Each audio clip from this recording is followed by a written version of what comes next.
Historical Society. We're very excited to have our guest speaker tonight, but before she talks, I want to just talk a little bit about the Portsmouth 250th celebration. We have a long calendar of events. There's copies of the calendar over there. If you'd like to take one, we hope to see you at a lot of these events. In addition to tonight, we're warming up February with Trivia Night next week. It will be at Montauk Country Club. You can go on the website and register your team. We'd love to have 2, 4, or 6 people in a team. This year, we're doing a bring your own, not booze, but food, because the Montauk kitchen isn't open, but there will be an open bar because that really helps you think of the answers to trivia questions. Anyway, so without further ado, I would like to introduce our speaker tonight. Charlotte Carrington-Farmer received her PhD from the University of Cambridge and is a professor of history at Roger Williams University. Her research focuses on descent in 17th century New England with publications on Roger Williams, Thomas Morton, and Mary Williams. She's also a leading scholar in equine history and is the author of Equine Empire, Horses in the Making of the Atlantic World. Her work has been supported by the National Endowment for the Humanities, Yale University, the Mellon Foundation, and the New England Regional Fellowship Consortium. She has copies of her book, which I'm sure you'll all want to buy a copy after you hear her great lecture on Roger Williams and his world. Thank you. Thank you for that lovely introduction. It really is a joy to be here.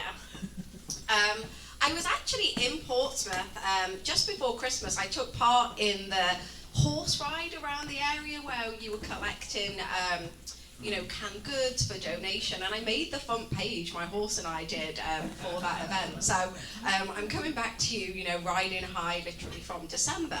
So, I'm really excited to talk to you tonight about my book, Roger Williams and His World, but as part of a lecture series that is commemorating not the 17th century, but that pivotal moment in American history, that turning point of 1776 as part of your 250th celebration as we build up to the 4th of July.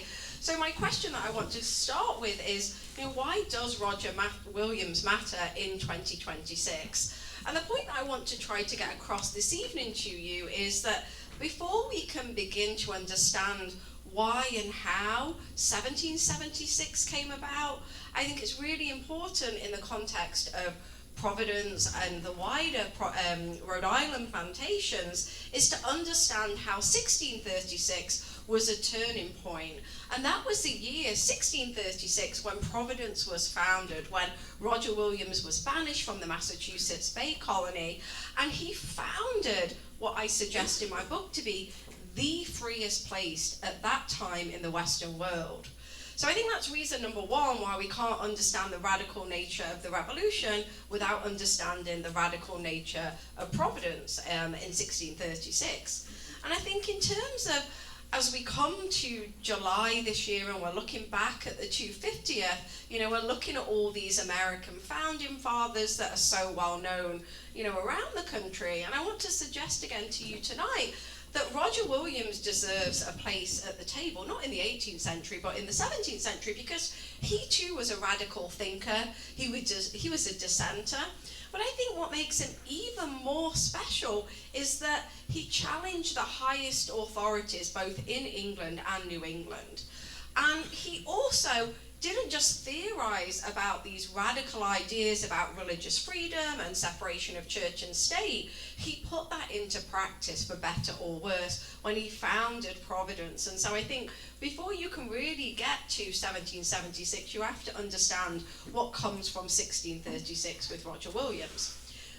So I'll start by talking a little bit how I came to write this book before I dive into the Roger Williams stuff. So you may have heard that I'm British, right? So I'm particularly nervous this year as we go to the Bristol 4th of July parade. I always keep my mouth shut and try not to sound British. 13 years ago, Roger Williams University hired a British person to come and teach early American history. And I still laugh about that now. And in fact, looking in the audience, there's some work colleagues here, there's former students I'm really excited to see. And so I've been thinking about Roger Williams my whole adult life. I'm 43 and I started studying Roger Williams when I was 18, maybe 19. So I've been thinking about him a long time, too long some might say, and I actually wrote my undergraduate dissertation on him when I was a history major in England. And so he was part of my undergrad studies, my master's, my PhD, and then it seemed like it was fate when I got this job at Roger Williams University. And I've been privileged to teach a first year seminar for the last several years called Roger Williams and His World, but in the last few years I've actually taught a history class called Mary Williams and Her World. So what you can see up on the screen over here is a journal article that I published last autumn called More Than Roger's Wife, Mary Williams and the Founding of Providence. And so as I was putting this book together, one of the things that I'm really proud of is there's a whole chapter in here on the overlooked role of Mary and the founding of Providence. And I really encourage you to make the trip to Providence. Just a few weeks ago, the John Brown House opened the first ever exhibit on Mary Williams. It's going to be up for 3 years, so please do go and check that out at the John Brown House. And so my book then came about because I've been thinking about Roger Williams too long. And one of the things that came to me when I was kind of starting to think about what type of book I was going to write on Roger Williams, I'd already published a really deeply academic book chapter in an edited collection, and I felt like every book about Roger Williams, tried to do something different. He is not a figure that's not been written. He is a figure that's been written about quite extensively. And the thing about Roger Williams is that it's really hard to read him in the 17th century context. And so one of the things I wanted to try to do is to be really transparent with the original documents, the primary sources, not just what do we know about Roger Williams, but how do we know it, right? Like not just taking the historian's word for it, but to essentially give you an expansive introduction into the key themes. So the first half of the book is an introduction to Roger Williams and his world, but the second half is all original documents from the 17th century that Roger Williams wrote and that other people wrote about him. And so you, as the reader, can make your own mind up about Roger Williams and set him in his wider world context. And one of the things I wanted to do was not just hero worship Roger Williams. So in the book, the primary sources include really famous things such as his bloody tenet of persecution, where he argued for religious freedom, but it also includes letters by some of his biggest enemies, right? One of his enemies, William Harris, used to say, "What is Roger Williams, not who." That's how much he hated him, and he had a whole host of answers calling Roger a knave, a dunce, a liar, and a cheater. So I wanted to include some of that. And when you're reading 17th century sources, right, it's hard. The new year starts in March, so anytime you're reading a document that's published or written between the start of January and the end of March, it's got 2 years, so you don't know if you're necessarily in 1621 or 1622. There's no standardization of spelling, so even in official records such as court documents, things can be spelled 3 or 4 different ways. I's and J's are used interchangeably, U's and V's. There's this thing that looks like an F, but it's called a long S. So I wanted you to be able to read Roger Williams without wanting to poke your eyes out, right? The documents are hard to read. And so I wanted you to be able to read them without having to spend your whole adult life, like I have, learning the paleography. So I wanted to make it readable and accessible, but true to the original documents. And so to show this kind of complexity of his world. And what I also really like about the book is the layout. I picked this particular publisher because they let me bold out key terms in the text and then offer these marginal annotations. And the annotation that you can see up here is Indigenous contemporary voices. So my good friend Loren Spears, who's Narragansett and the executive director of the Tomaquat Museum, agreed to offer her interpretations of some of the sources. So you can see Indigenous peoples offering context today about the 17th century things that Roger said. And so I think these are some of the things that really do set the book apart. So when I first moved to Rhode Island, I was just astounded at how much Roger Williams there was. Obviously, I knew I was coming to work at Roger Williams University, but I hadn't really realised how much Roger fever there was over here. So here's the statue on our campus that I see most days, but he is everywhere, right? This is the one on the east side of Providence where he's buried. This is the one that's in Roger Williams Park and Zoo. This is Cleo, the muse of history, literally writing Roger's name into history. There's a medical centre for now, but he also appeared in a postage stamp to honour the anniversary in 1936. But he's also down in the US Capitol in DC, and he's actually on the Reformation Wall in Geneva.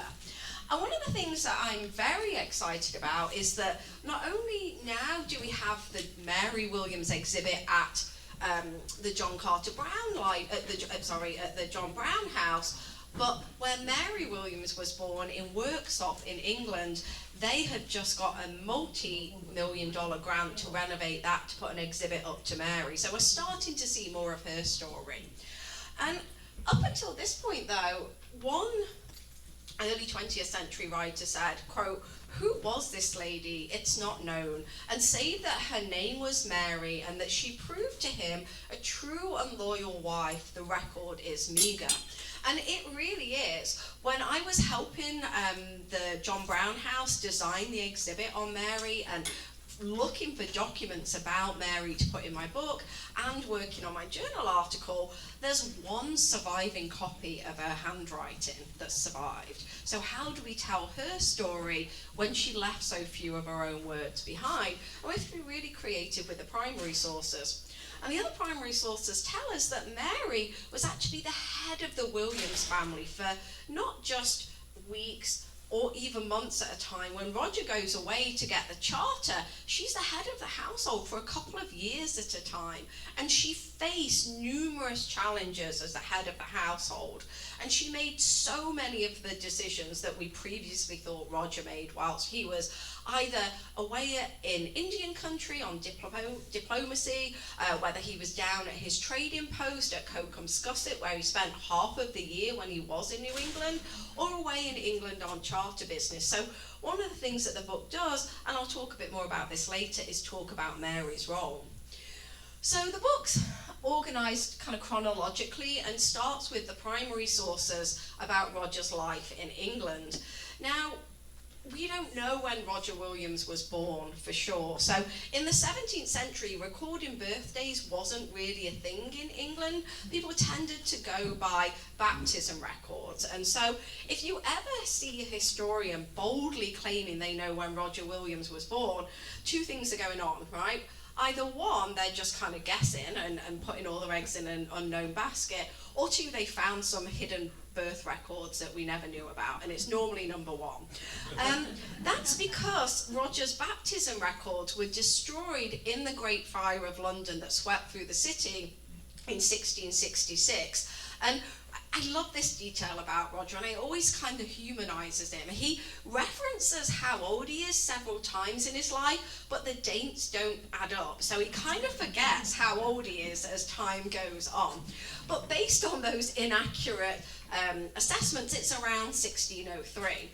We know that he grew up in a very normal, what we would describe as middle class household. His dad was called James, his mum was called Alice, and we know that his father was a merchant tailor. So I think this has a huge impact on the young Roger Williams. So a merchant tailor is someone who trades in quite elaborate cloth. And so one of the things that I can imagine is, as a young boy, Roger's father would have taken him down to the epicenter of trade in London, the River Thames, and he would have learned those skills to be a businessman, to be a trader, to potentially learn the advantage of getting a good deal in business by learning to speak multiple different languages. And this is something that Roger eventually brings to New England when he sets up his own trading post, you know, completely different goods, but similar business practices at Cochamscusset.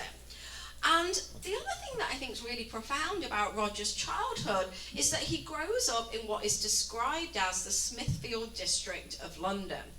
Now, Smithfield is famous for a couple of things. Firstly, as an equine historian, it's an established horse fair by the time Roger grows up.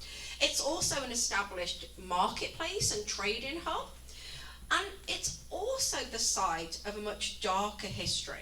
So this map is a really incredible primary source. This map is actually included in my book in kind of full cover. So this is Smithfield as Roger would have known it.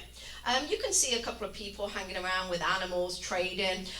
Roger grew up here on Cow Lane, and this purple building here is his parish church that still stands today, called St Sepulchre without Newgate. Around half of the church was destroyed in the Great Fire, and that was the bit where Roger's records were. And here then is Roger's secondary school, his high school, Charterhouse. Still stands today. It's incredible if you ever get the chance to visit. I've been lucky enough to take students back to retrace Roger Williams in England twice, and we always go there. And I actually gave a book talk there last summer. But Smithfield really matters to our story when we're thinking about Roger's radical ideas that he puts into Providence, puts into practice in Providence. Because Smithfield is also the site, and this is a screenshot of my book, where this happened, where people were burnt alive for their religious beliefs. So Smithfield is the epicenter, is the site in London where people who challenged the established church were put to death in one of the most horrific ways. And Smithfield then, and these are some of the primary sources from the book, so you can see the excerpts and the bits folded out and the image. And so Roger Williams would have known, growing up in this neighborhood, that depending on who was king or queen, right, it switched a lot from Henry VIII right through to Roger's childhood in the early 17th century, that after Henry VIII broke with the Catholic Church, England switched between being Catholic and Protestant, which meant that the people being burnt alive in Smithfield changed on the whim of a monarch. And Roger Williams, you can't see that very well here, but there's young children looking out of the window as this person's being burned. So could this be something that inspired Roger, you know, potentially to set up this place where church and state were completely separate and where religious freedom reigned? And I don't want to gross you out today, but when people were put to death in the 17th century, it was a slow and long process, deliberately. It normally took around 45 minutes, and they would often set 3 separate fires, putting one in, then putting it out, putting a second one in, and it was normally the third fire that eventually caused the person to die. So it was really long, and we've got these really graphic accounts of people being able to smell the burning flesh of people. So I just want you to imagine that this is the place that Roger Williams grew up, a bustling place of trade, but also a place that has this very dark history of religious persecution. And the other place I showed you on the map was St Sepulchre without Newgate, right? Roger's parish church that we know as a child that he went to. And one of the things that's really interesting is this is the bell that still hangs in St Sepulchre. And this was the bell because the church was the closest church to the execution site that would have been rang, that Roger Williams would have heard as people were taken to their death. And in 1612, when Roger's a young boy, Bartholomew Ledgate, who was a separatist, which Roger eventually was too, was described as an incorrigible heretic and burnt to ashes, and this bell was rang. We also know that Thomas Helwit, who was held in Newgate prison when Williams was a young teenager, died in the prison for saying the very thing Roger Williams eventually established, quote, "The magistrate is not to meddle with religion or matters of conscience, nor to compel men to this or that form of religion." So people are dying for challenging the established religion and for even saying Roger's radical ideas of religious freedom. And this is St Sepulchre Church now. You can see the medieval tower still there, and here's a little Roger Williams University like little postcard that I took with me as a fun picture. So I think Roger's time as a student at Charterhouse School and later Pembroke College at the University of Cambridge had a huge impact on him. When he was a young boy attending St Sepulchre Church, he came into contact with one of the most powerful men in England, a guy called Sir Edward Coke, who went on to be the Chief Justice of England.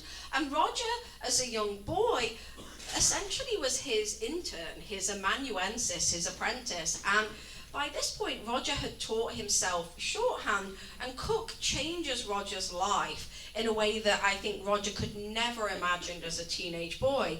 He paves his way to attend Charterhouse School, and he takes Roger with him to some of the most important places in London, right? Takes him to the Star Chamber for Roger to record what's going on in the different cases. And so, as a student at Charterhouse, Williams is exposed to an education that probably wouldn't have come about had he not met Sir Edward Coke. And the images you see here, this is Charterhouse now. They actually do have a little plaque up to Roger Williams if you ever get to go and see it. And here's Pembroke College at the University of Cambridge, a little bit later in the 17th century, and here it is as it stands today. So when I was working on my book, I got to go to all kinds of cool archives, and one of my favourite places to work was at the University of Cambridge, where I did my PhD. And I got to go to Pembroke College and spend time looking through the matriculation records, looking for Roger's, what the registrar would enter as the students came in. And you have to believe me when I tell you that these record books are like this big, look like this. All of them are probably this thick, and they are probably one of the most formulaic primary source I've ever seen. They all follow the same pattern. And so when I found Roger Williams, it was literally the only entry that did not follow this standard pattern. And I was like, of course, right? Roger is never straightforward. And so the matriculation books, does anyone read Latin? No? Okay. So again, trust me when I say, they're all in Latin, and the date that the student matriculates, so when they enter the college, is written, it's underlined. It tells you the name of the student, how old they are, where they've come from, and who is potentially sponsoring their place at the university. And it's the same, and it's the same, and it's the same. And the one that's weird, out of however many hundreds, thousands I look through, is our friend Roger. And so let me zoom in. So you can see the formulaic nature, and that Roger's is just not the same. So when we zoom in, we can see then that the date's not underlined, and it just says Williams and a period. It doesn't have his first name. And the registrar, when they were entering this, obviously left some blank space for whatever reason. And then Johannes Lawrence Gregg was added later. Can you see the handwriting's different? And so again, this is one of the things that historians always talk about, the tension between what the manuscript source can tell us, right? If this was neatly typed out in Times Roman, you wouldn't necessarily know that this handwriting was different, and what the manuscript can tell us. And I show you this to say that there's still stuff we just don't know. So why was this that Roger's first name wasn't entered, that the blurb wasn't written about him? And I have a couple of theories. I don't have a clear answer. My first theory is the registrar was just really busy that day and they just didn't get round to it, and I'm sure Roger Williams University registrar today could imagine that as well. My other theory, that if I had to hedge my bets, I think is probably most likely, is that by the time Roger came to go to Cambridge, his mentor, Sir Edward Coke, had fallen out of favour with the King of England. He was on his way to the Tower for challenging the King. And Sir Edward Coke did not go to Pembroke. He was a Trinity man, and that's where a lot of his letters and correspondence are. So maybe that was part of the conflict, and it just didn't get in because they didn't want to write the stuff about Sir Edward Coke. But really, it's not clear. And so the other thing that I want to just show you is, I think we often think about Roger Williams as this, adult man having these radical ideas, but he too was once a student, and I got to have a look at his scholarship documents. So Roger is only able to study at Cambridge because of a scholarship based on academic excellence and also financial need. And again, I think that really resonates with me as a college professor today. So this is a scholarship document. It says here that the scholars to get it have to have can make verses in Greek and Latin, and they have to have competent skill in the Hebrew grammar. The scholars to be of the City of London, and the poorest to be preferred. So again, this gives a real insight into that world of Roger Williams. So when Roger Williams finished at Cambridge, he had to get a job, like so many of our students, and he got a job as a Puritan minister to a really wealthy family in the small Essex village of High Laver. And his life changed when he moved to High Laver at some point in either late 1628, early 1629. And one of the hardest questions that I get asked about Roger Williams is, so what was his religion? And I think the honest answer is it really does change. We know as a young boy, he attended the Church of England, which by this point was Protestant, one way, loosely enough. But I think something happened to him at Cambridge in that he went from being a kind of middle-of-the-road Protestant to what people would describe as a hotter sort of Protestant. Someone who looked at the Church of England that, even though it was Protestant, still retained too many of its Catholic ways. And so I speculate that this happened at Cambridge because Cambridge was a hotbed of dissent in religion in the 17th century in a way that Oxford wasn't. A lot of the people who came to New England also went to Cambridge.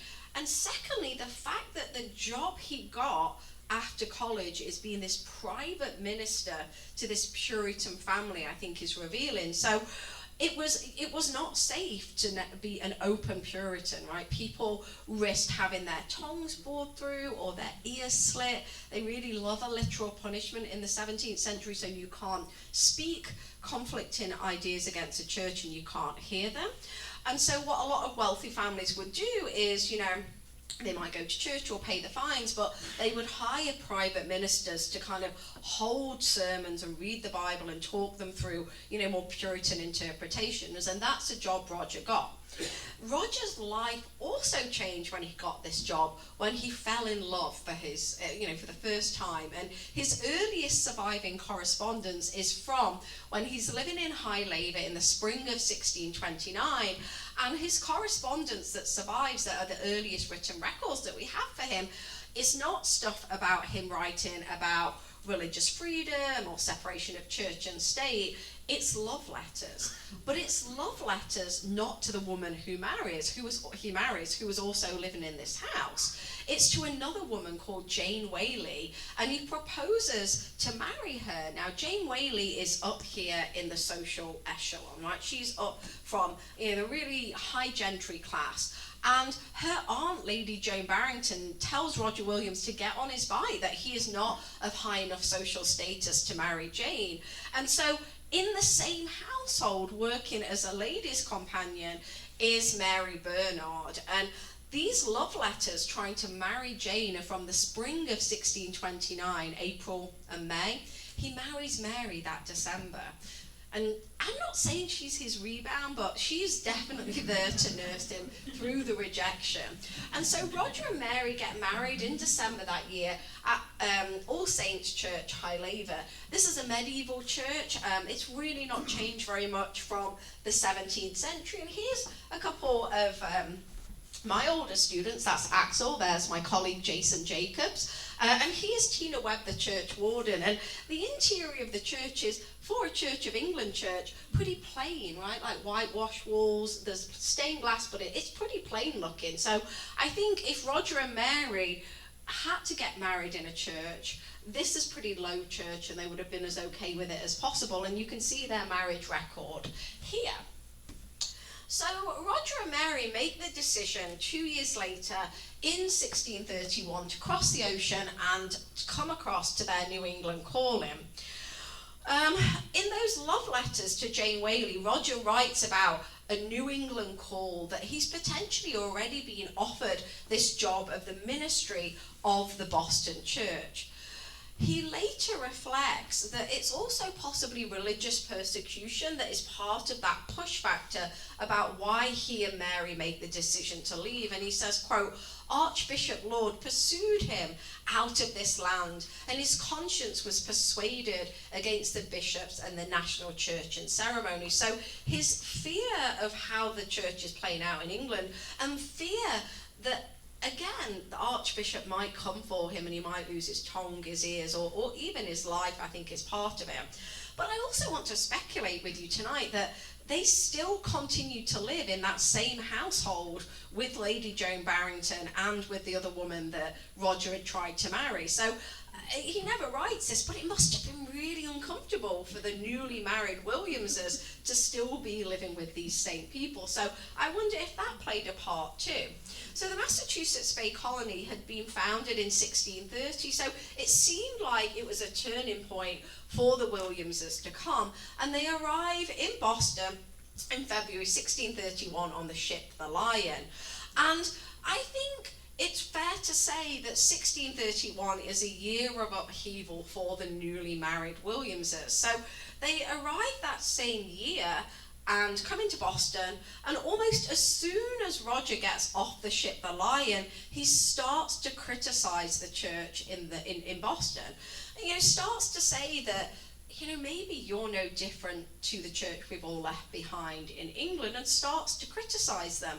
Now that doesn't go down very well, because they've been founded to be a city upon a hill, an example to the rest of the world, and they believed that they'd made this special covenant agreement with God, and if they messed this up, God was going to punish them. So the minister that they just hired to cross the ocean to be the teacher of their church has just started criticizing them, and they can't allow dissent to flourish in the colony, else God might send a plague or a drought or whatever to them. So within a few weeks or so, he moves north to Salem in that same year. Salem becomes much more famous later in the 17th century, in 1692, with the witch trials. But again, Roger starts to criticize Salem. And then at the same time, he moves down to Plymouth. So think about that. You've crossed an ocean, you've come here, you've gone here, and you're down here. Now, Plymouth at this time had been founded for 11 years or so. It had been founded in 1620 by people who, like the Puritans, disagreed with the Church of England. Even though it was Protestant, they felt it was too Catholic. And whilst the Puritans who'd founded Massachusetts Bay Colony wanted to purify and potentially fix the church, the separatists who founded Plymouth were over here if we're doing a spectrum of religion. They thought it was so far gone that the only solution would be to separate away from it. So really quite a radical colony in Plymouth by this point. And one of the things that really blew my mind when I was working on the stuff on Mary Williams is that I think part of the reason why they go to Plymouth is obviously Roger's views, but also Mary's. Because Mary's father in England, Richard Bernard, knew most of the people who'd founded Plymouth. He too had dabbled with the separatist religion for a while, had been involved in actually several of the planning conferences for separatists to leave England in the 17th century. So I think most of the people in Plymouth would have known who Mary was actually when the Williamses arrived in Plymouth. Now the Williamses live in Plymouth for 2 years. They have their first child in Plymouth. But after a couple of years, Roger basically says that the separatists aren't separatist enough. Like, that's how far he started to get in terms of his radicalism. He started to ask questions about the land ownership. He started to interact with Indigenous peoples. So they made the decision in 1633 to go back up to Salem. And the Williamses live in Salem for 2 years or so, until October 1635, where Roger is banished for having new and dangerous opinions. And these have been building for the last few years. So his banishment centers around the idea that he's suggesting that you should have religious liberty, not just freedom, liberty. Freedom means that you're just tolerating people. Liberty means your soul is free. He also says that we should have complete separation of church and state, not in the way that becomes famous in the 18th century, which is all about separating church and state to protect government. Roger doesn't believe that's the reason we need it. He believes we should have church and state separate to protect the sanctity of the church. Anytime the government interferes in the church, it ruins the church. And then thirdly, one of the reasons he's also banished that is often overlooked is his pretty dangerous claims about Indigenous land rights. He goes basically as far as charging the King of England with, quote, a solemn public lie. I feel my heart racing just at even saying that, right? Like, this is not safe to do. And he says that the king has committed a sin, quote, of unjust usurpation upon others' possessions. I mean, that is dangerous, not only individually for Roger Williams, because he's saying the king's a liar and he shouldn't go stealing people's land, but it's also dangerous to the Massachusetts Bay Colony to allow someone in their colony to say that, because that undermines the very legal basis of the colony. And in fact, one person, William Hubbard, said Williams had spoken dangerous words against the patent, right? And the very governmental foundation of Massachusetts Bay. So he's causing trouble in all different areas. And again, in the book and in the exhibit at the John Brown House, I want to think about Mary's experience of this. So what you should also know is that as Roger is banished in October 1635, that's when Mary gives birth to their second child, right? The kid called Freeborn. So as Roger is coming into increasing conflict with the church and on the cusp of being kicked out, she's heavily pregnant. And we now know that she continued to attend the church in Salem when Roger refused to go. And as a result, Roger won't pray with her in their house. He's having separate services that a bunch of the women in the town are coming to, and Mary's not there. And so it's a really tense moment, I think, for the Williamses. But I think what it shows us that even at this point, whether Roger likes it or not, he allows Mary her own religious freedom, right? He could, as the head of the patriarchal household, insist that she follow his religion, but he allows her, however grudgingly, to have her own faith as he's about to be banished. So the book then picks up with what happens to Roger after he moves down and founds Providence in 1636. So here's two of the documents that appear in the book. So the one over here is really famous.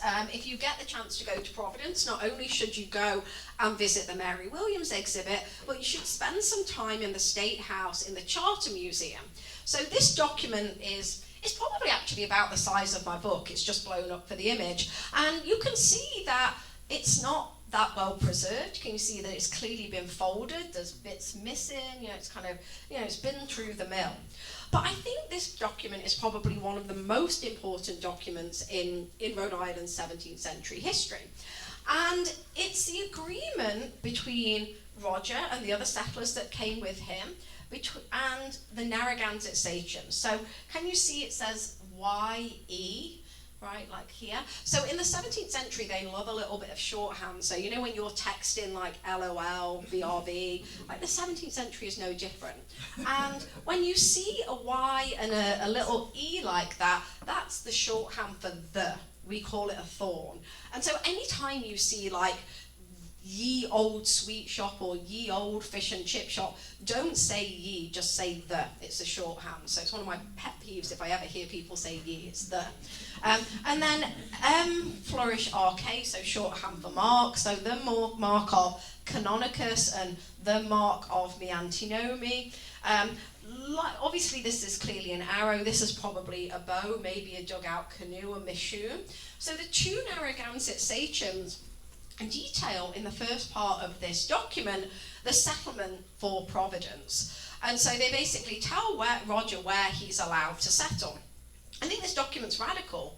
He doesn't go to the King of England or Parliament to get the agreement to settle on the land. He goes directly to the sachems. So I think that's important in the fact that he doesn't just theorize about Indigenous land rights, which, you know, other people had done. He actually puts it into practice, for better or worse, and goes to the Narragansett sachems.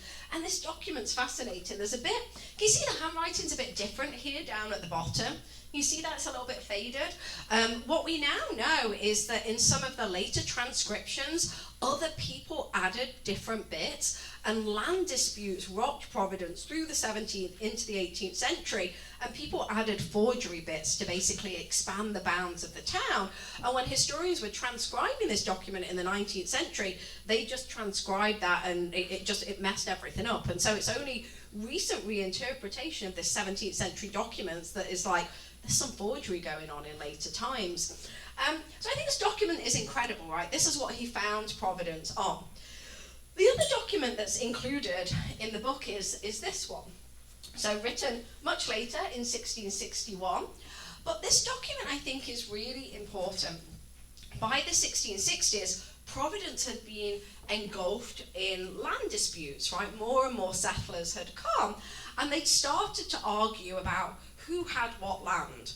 You know, Roger had made this agreement with the sachem, so, you know, how was that then going to be parceled out as more and more people came, as other towns were founded?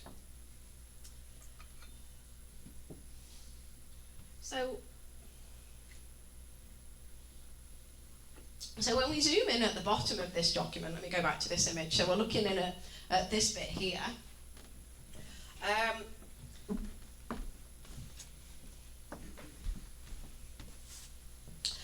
In the 1660s, when they're having these land disputes, guess who they come to verify the original boundaries of Providence? Mary, right? So when this whole document is basically reaffirming what had been agreed with the sachems when the town was first founded. And the person they came to clarify what had Canonicus said, what had me antinomy said, what were those boundaries, what was the deal with the religious freedom stuff, they came to Mary. So I think that suggests a couple of things to me, right? Number one, when the town was first founded in 1636, war with the Pequot was brewing. We know that within a few weeks of Providence being founded, Roger left, right, to go on a diplomatic errand. So literally from the get-go, Mary is there on the ground.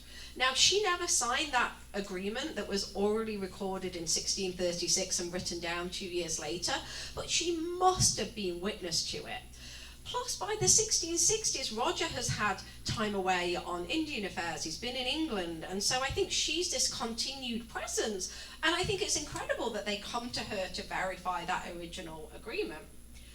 I think the other thing that makes Providence special as the 17th century progresses is that Roger retroactively goes back to England twice to get a charter. First, he gets a patent from Parliament in the 1640s, but England is a mess, right? I don't know how much British history you know, but the mid-17th century is a time of chaos. We chop our king's head off. Charles I is executed. We have this period where it's a commonwealth run by Oliver Cromwell and Puritans. And so by the time that King Charles II is restored to the throne in 1660, England's got enough going on, it's had enough going on for the last 15, 20 years than to be concerned about this tiny colony of Rhode Island across the Atlantic. And so, whilst Roger had spent almost 3 years in England in the 1650s trying to get this charter, he wasn't able to stay, right? He had a family back in New England, and John Clarke is often seen as the unsung hero who stays to secure the charter. Now, if you get the chance, this charter is on display at the State House in the Charter Museum. Now, compared to the land evidence signed by Canonicus and the Antinomi, which is this big, this charter is massive. It's like this big, and it's 3 separate pieces. So it's much, much bigger and much better preserved. And I always say this because someone who worked in the Charter Museum for a while told me this, and now I can't unsee it. She said that the image of Charles II that you see here was the direct inspiration for Disney's Captain Hook. And I just can't unsee that now because it's true. And so I just want to ruin it for you too. But more seriously, this document cements those ideas that Roger had agreed when he founded the colony in 1636. So the charter is radical. These new and dangerous opinions were put into practice. The King of England allowed Rhode Island to be this, quote, lively experiment. And in the 17th century, in this context, experiment means a demonstration, right? Like an example. With, quote, full liberty in religious concernments. Nobody could be molested, punished, or disquieted, or called into question for any differences in opinion in matters of religion. So there's no established church in the colony. People could worship as they chose, even if they didn't want to worship at all, which again is radical for the 17th century. I'm going to stop just before 7ish, so we've got some time for questions and whatnot. The other thing that I think we need to understand on this theme of religious freedom is that Williams doesn't just put it into practice, he writes about it extensively. So in my book, I've got a lot of the letters where he's talking about religious freedom, he's talking about separation of church and state. And his most famous work on this is The Bloody Tenant of Persecution. So I first read this book, which is over 400 pages long, when I was an undergraduate student, 20 odd years ago. And I'm not joking, I cried when I first read it. Tears of desperation. I couldn't understand what he was saying. Honestly, it's long, and he goes on and on and on, and there's like so many Bible quotes. It's almost as though every other sentence is a quote from the Bible, and it is just really a hard read.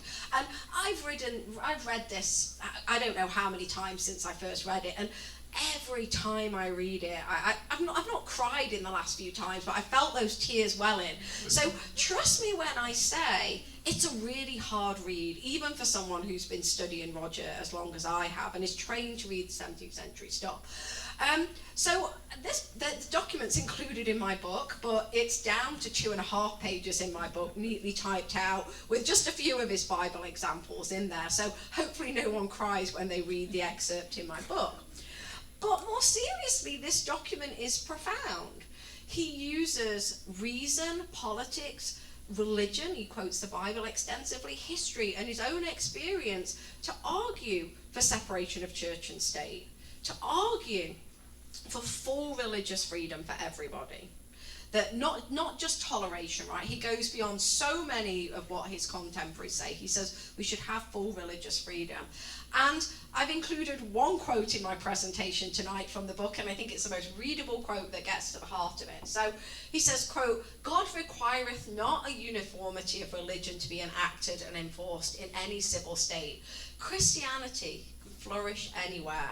The government of the civil magistrate extendeth no further than over the bodies and goods of their subjects, not over their souls." So your soul is free. And on a lot of the statues of Roger Williams, including the one on our campus, he's holding a book that says soul liberty. And when I first got this job, I remember thinking, has he written a book I didn't know about called Soul Liberty? And I was like, no, I know he didn't do that. But they chose, for whatever reason, to put the idea of the book, not the title, on there, because Soul Liberty sounds better than, this is the front cover of the book from the first edition, The Bloody Tenant of Persecution, right? It's not that catchy.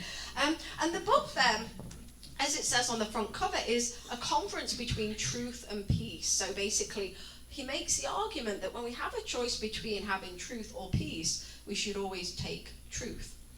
And again, I think this is really worth thinking about. This book was not well received. It was banned. It was burnt. In August 1644, the public hangman in London ordered it to be burnt for tolerating all sorts of religion. The next month in September, in Parliament in England, they read a sermon and described it as dangerous and ordered it to be burnt by order. Many of Roger's friends in England, he famously writes to Sir Edward Cook's daughter, Anne Sadler, sends her a copy of the book and says, hey, you might want to check it out. She says, I didn't even open it, it's that dangerous. And so it is a radical idea. So when we think about these things, you know, separation of church and state and religious freedom that come to be cemented, right, as we hit that moment in the 18th century, as we're reflecting on the impact of the Declaration and, you know, the other documents that come after. So much of this was so radical in Roger's time, and for better or worse, he published the works on it. He founded Providence based on these. I'm going to talk for another 5 minutes or so. I'm keeping an eye on the clock.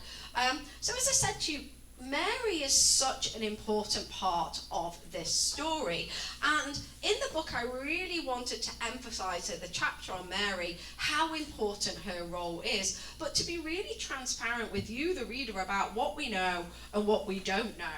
And so in the document, this is one of the high-res scans in the document that's turned out really, really well. This is the only known surviving copy of Mary's handwriting. It's housed up at Massachusetts Historical Society in Boston, and it just says, for my dear and loving husband, and then for whatever reason, she scribbled out Roger Williams at Narragansett. And so that's it, right? And you can see that this document, we know what it is. In the 17th century, when you wrote someone a letter, you didn't then fold it up and put it in a separate envelope. You folded the letter and made the letter itself, the envelope, as a packet, and then you sealed it. And so you can see the fold lines on this, right? So you can see this. But what's on the back of this letter? Can you see the text just coming through, right? There's writing on the back. Is a letter, not that Mary sent, but it's a letter that Roger sent to John Winthrop Jr. in Connecticut. And the letter is all about the death penalty for adultery.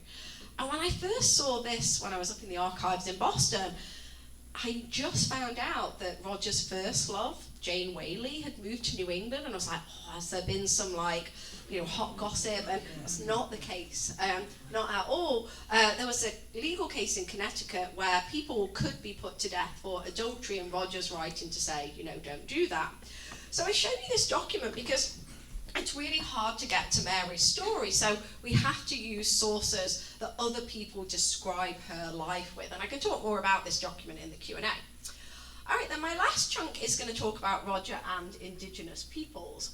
So in the book, I wanted to include a really diverse array of Roger's views and interactions with native peoples. I think one of the things that really stresses me out as a historian is when Roger is depicted as being ahead of his time, right? Like, I hear it all the time, like, he's a multicultural guy. I mean, that's not a 17th century thing. He often described himself as a friend to the Indians. He wanted to be portrayed that way. And I wanted to include in the book some of his famous published work. So there's like 6 or 7 pages in the book of this book, The Key into the Language of America, where Roger Williams, as a skilled linguist, right, like Roger goes on to know Latin, Greek, Dutch, Hebrew, and the Narragansett language. So he's an incredible linguist by any definition. And he publishes this book, A Key into the Language, whilst he's in England the first time. And he famously says in this book, you know, nature knows no difference between Europeans and native peoples, right? And he makes the argument that, you know, under God's eyes, everybody is equal. He says, boast not proud English of thy birth and blood, thy brother Indian is by birth as good. And so he makes this radical statement in this book. And at its most basic level, you can see here, he's got the English words and phrases and the Narragansett translation. So it's a phrase book, it's a dictionary. It's got really useful phrases such, like, how doth your children? They're well. Whence came you? I came that way. So you can imagine that it's a really useful phrase book before we had, like Google Translate that we have now. So that's explained in the book, and I was also really excited in that section of the book, again, to have Lorraine Spear's commentary.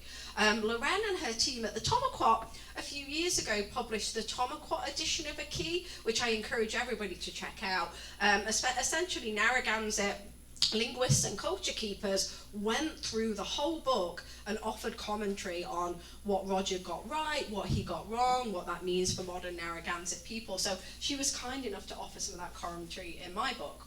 The book also talks about Roger's views on conversions, right? This is one of his other books, Christenings Make Not Christians. Roger famously had beef with one of the missionaries up in Massachusetts Bay Colony, a guy called John Eliot, who set up praying towns where native peoples converted to Christianity, had to cut their hair, had to learn English, and Eliot famously translated the Bible into Wampanoag. Roger hated it.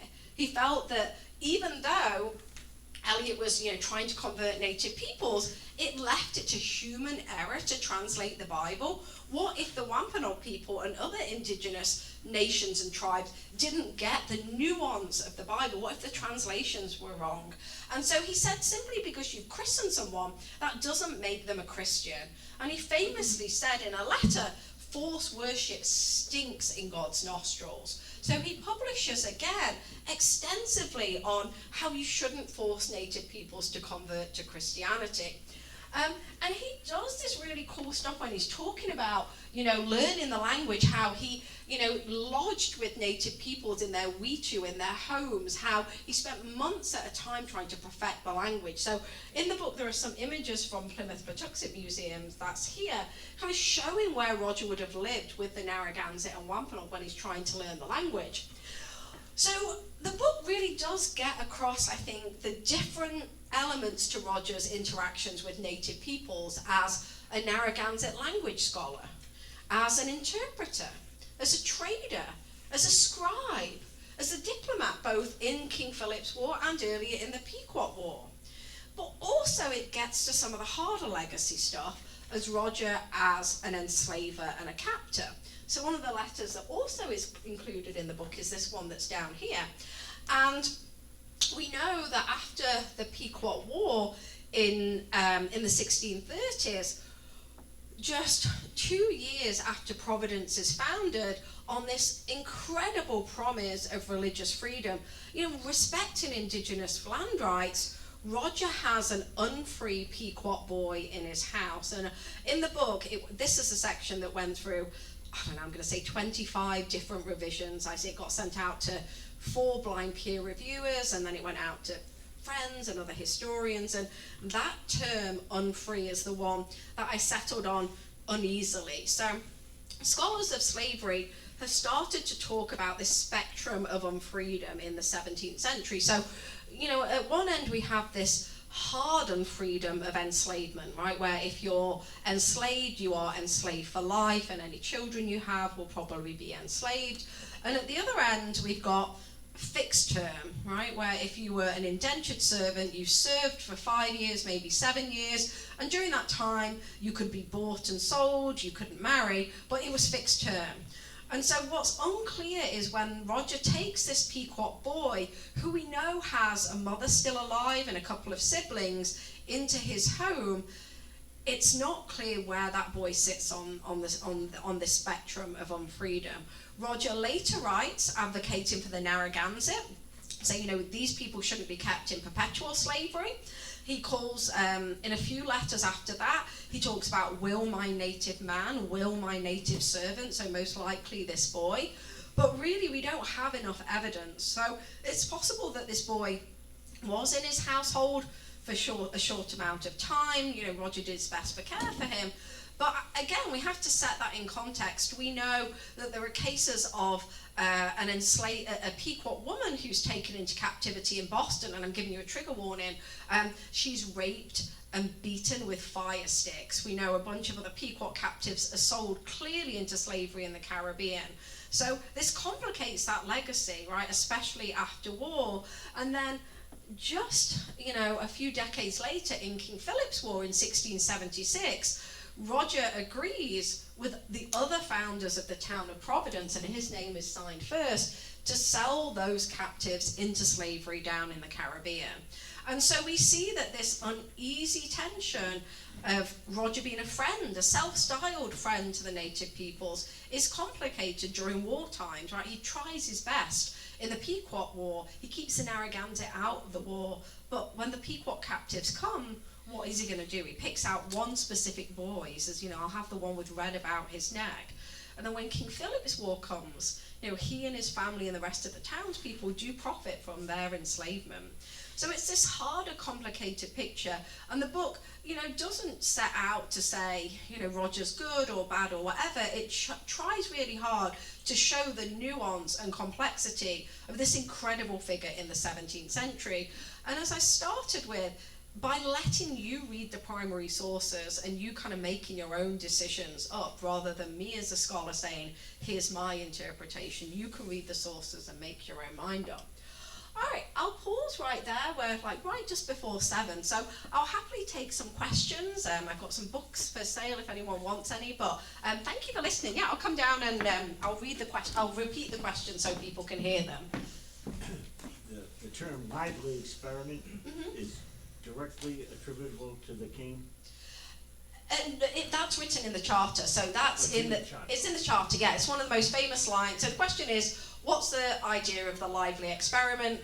And that's written in the charter of 1663, where they say Rhode Island is going to be a lively experiment in religious freedom. And experiment in this context means demonstration, an example, that you can have this small colony that's thousands of miles away from the metropole, where you can believe whatever you want and you can still have a really flourishing civil state. So that's where that comes from. Yeah, great question. Other questions? Yeah. Can you talk a little bit about Anne Hutchinson and how they sort of came together? Yeah, that's such a great question, right? Obviously being here in Portsmouth. There's a chunk on Hutchinson in the book too. So Anne Hutchinson is one of my favourite 17th century Rhode Island women after Mary Williams. She is so well known, right? Like, I think that if people are asking about women in 17th century Rhode Island, she's the go-to, right? So Anne Hutchinson is fascinating. So she grew up in Alford in Lincolnshire, which is probably 15, maybe 20 miles away from where Mary grows up, in Nottinghamshire, in Worksop. And Hutchinson's childhood in England is almost the same as Mary's childhood, 15, 20 miles apart. They both come from deeply religious families. Their fathers are ministers, and then they both obviously migrate over to New England. But Anne Hutchinson is so radical in that it's her that's banished from the colony, not her husband. Whereas with Mary, it's the other way, right? It's her husband who's banished. And so in my first year seminar, Roger Williams and His World, we spend a month of the semester with this pedagogy called Reacting to the Past, where students live in a particular historical moment, use a textbook that basically gives them all the primary sources, and then they're in character. And the moment we live in for a month is a trial of Anne Hutchinson. So last semester I had 60 students in the honours programme across 3 different cohorts playing the trial of Anne Hutchinson. And so I feel like I know Anne far too well from doing that, but it's really fascinating. And if anyone's interested in this pedagogy, Reacting to the Past, if you Google Anne Hutchinson Reacting to the Past, there's a video that the university recorded a few years ago of my students in character. And so, yeah, Anne's fascinating. I mean, what we have about her is written by her enemies, right? Like, we build her world from the trial transcripts, which is recorded by people who are looking to banish her. And so, you know, Anne's a fascinating character who comes obviously just a couple of years after Rogers negotiated the land for Providence and comes and settles here. So yeah, Anne's fascinating. I really encourage you to check out the book, The Trial of Anne Hutchinson, The Reacting to the Past. The first half of it is the introduction. The second half is all of the primary sources. And it's edited by the really famous scholar of Anne Hutchinson, Michael Winship, and also Mark Kahn. So that's a really great resource that I point people to. Yeah, any other questions? Oh yeah, I see a question here. I'm not sure if it's a question or just a note as far as that you've been up to the John Brown house. And, Yeah. Did you see the route? Oh gosh. Yeah, so yeah, I'll talk about that. So the question is that the John Brown house. Who ate Roger Williams? Yeah, it's in the book actually. The book ends with this. I didn't get to it tonight. So remember me saying to you, Roger Williams was weird with his Cambridge admissions. He's weird in death too. So he's been laid to rest 3 times. When he first died in 1683, he was laid to rest just behind his house, which is right opposite where Roger Williams National Memorial is today, operated by the National Park Service on North Main Street in Providence. Fast forward to the mid-19th century, they made the decision to dig him up, right, and to give him a more fitting burial place, right? The mid-19th century, they're looking back to colonial founders, you know, they're dealing with the legacy of the Civil War. So they made the decision to dig him up, and they find his grave in the weirdest way, right? That there's this young kid who's heard from a family member that this is where Roger's been buried, and they kind of dig and dig and dig, and then they find it. But based on the other person that's buried near there. And so Roger and what we think is Mary actually are found side by side in adjacent graves. And they dig them up, and as they're digging them up, I don't want to say this is the lamest historical artifact ever, but I think it's up there. This apple tree has kind of taken shape around Roger Williams, and so they save the root of this apple tree, and it's on display. It's part of the permanent collections of Rhode Island Historical Society, and it's on display in the John Brown house. And as you come through the John Brown house door, the apple tree is here, and the Mary Williams room is here. And I say this, I sit on the board of trustees for Rhode Island Historical Society, so you know they've heard me say this many times. And I was just in a board meeting on Tuesday this week, and I'm reliably told that the John Brown house in the next year is going to do a new reinterpretation of that apple tree route. So you heard it here first. That's private information. And so they dug him up, and Mary, and moved them to the family burial ground, the North Burial Ground. And then they decided again, right, as they were coming to that anniversary of the founding of the town in 1936, that they were going to stick him on the east side of Providence and have, you know, the big memorial to him there. So they dig them up and move them again. And so, in classic Rhode Island way, they missed the deadline because they didn't have the funding to do it in time. So it gets that finally. But he's buried. It's one of the images here. I'll go back to this. Yeah, this is where he's buried. So this is on the east side. The State House is here. His hand is overlooking Providence. He's got his sole liberty here. And what it says here is, here reposes the dust from the grave of Roger Williams. Nothing about Mary, because I think the dust from Mary was taken there too. And so Roger, I think, who never sat for a portrait, right? He deliberately never sat for a portrait. So anytime you see an image of Roger, whether it's on the stamp or one of the statues, it's completely made up. And so, you know, over the years, they've tried to find all different ways to get a life like Roger Williams. And, you know, I just did a news interview for one of the Boston TV shows, news channels a couple of months ago, where they were looking at twins, and they did a feature on Ted Williams and Roger Williams because they used the inspiration. But Ted Williams, Armand Lamontagne, who did our sculpture, had recently done it. He's a sports sculptor. Had recently done Ted and just took the features, particularly the nose and the chin, I guess, for our Roger statue. And in the university archives, there's his sketch of this statue. So they've also, like, I was made an honorary member of the Roger Williams Family Association a couple of years ago. I'm not a Williams descendant, they made me an honorary member. But they've tried to use, like, you know, images of Williams descendants to see what he looked like. For Mary, we have a better idea. Her dad left a woodcut portrait in one of his books, so we actually have at least a sense of what Mary's dad looked like, more than Roger. So yeah, the apple tree root, I have a love-hate relationship with it. I'm interested to see what this new interpretation at the John Brown House will say. Any more questions? Yeah.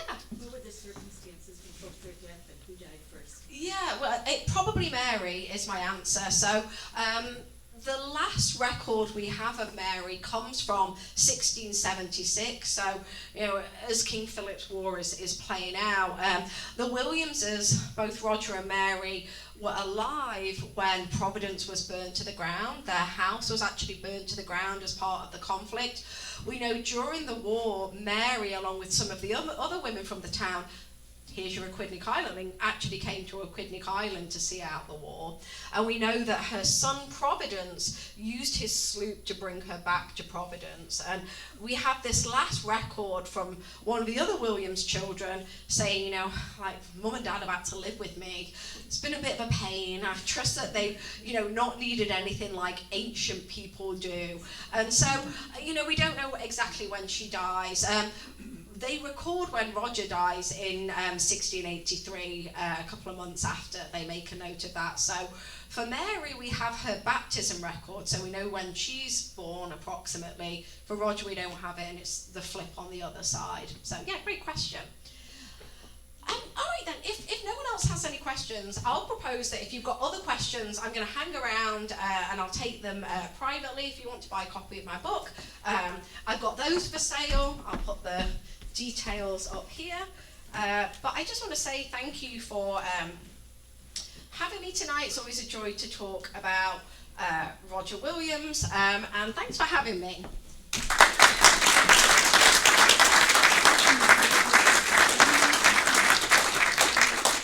Thank you so much. That was absolutely fascinating. Yeah, my I'm sure you pleasure. all agree. So please come Yeah, up and see, I'll maybe set up, maybe if I can come and stand around here, that might be easier. Also, thanks to Michelle Pearsall for our Yeah, I'll come around there, yeah. trivia contest.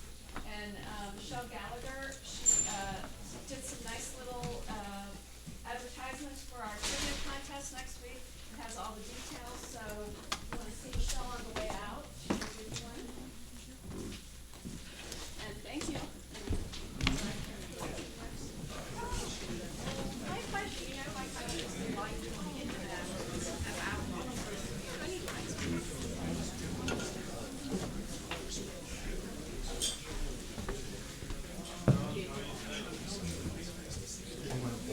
I do too. That's fantastic. That's a great talk.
Okay, so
That was killer.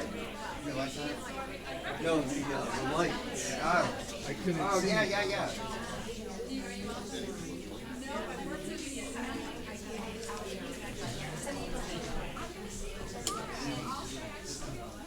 Very good. Thank you. Yes. Thank you.